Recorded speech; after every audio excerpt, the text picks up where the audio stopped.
I was born and raised in Iran as a Shiite Muslim. Shiite Muslim. And all my life I heard bad things about Israel and the Jews. And we were told that Islam is the best and the last. Muhammad was the most perfect person ever. Growing up, did you study the Quran and the Hadith? Yes, but mostly culturally. Like we would go and read in Arabic, for example. We didn't understand the meaning. They told us if you read in Arabic, you get more points to go to heaven. So I was trying to be a good Muslim, pray, go to mosque. And we were Shiite, so we used to go beat ourselves with chains on the streets. All to please Allah, hoping and wishing to go to heaven. When I was 16 years old, something happened to me that it changed my life. In fact, before that, I saw so many bad things on the streets. I saw people being executed publicly, hanging from a crane. And they told us these are infidels, these are the enemies of Allah. So when I was 16 years old, I was arrested and tortured by the regime in Iran. Why? I was going to a wedding and I was in the car of some relatives. And they had some alcohol. And based on Islamic law, you can't even have or possess or make or buy or sell or drink alcohol. And my only crime was I was in the car. And there's the Islamic checkpoint.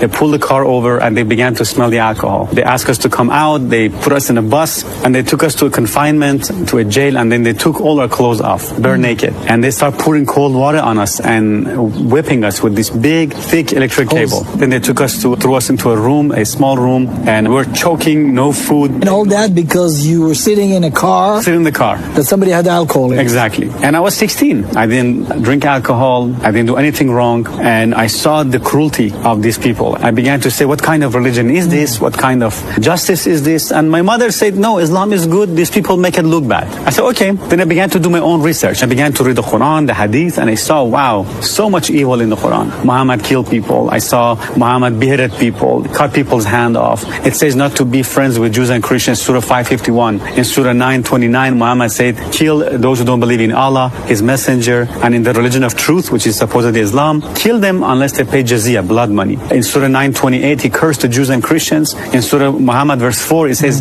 behead the infidels wherever you find them. So when I saw these things, I saw, wow, this could not be from God. So I lost my faith in Islam completely. So when I was 19 years old, for first time, I heard about Jesus, that Jesus is the Lord and He died for me and He rose from the dead. And I said, no, that's too good to be true. How could God have a son? I said, okay, Jesus, if this is true, I ask you to show me. If it's real, be my Lord, be my Savior. And I prayed this prayer, and the moment I say that, a heat went through my hand. I began to shake and tremble. I began to cry, and I felt this love and this peace and this joy I'd never experienced before. I felt a burden was lifted off my shoulder. I began to feel love for people, for anybody who had hurt me. I began to forgive them. I began to feel forgiveness and love and joy. It was a instant transformation. I was just full of joy. I was jumping up and down. For years I prayed to Allah. Nothing happened. But the first time I said Jesus, He showed up.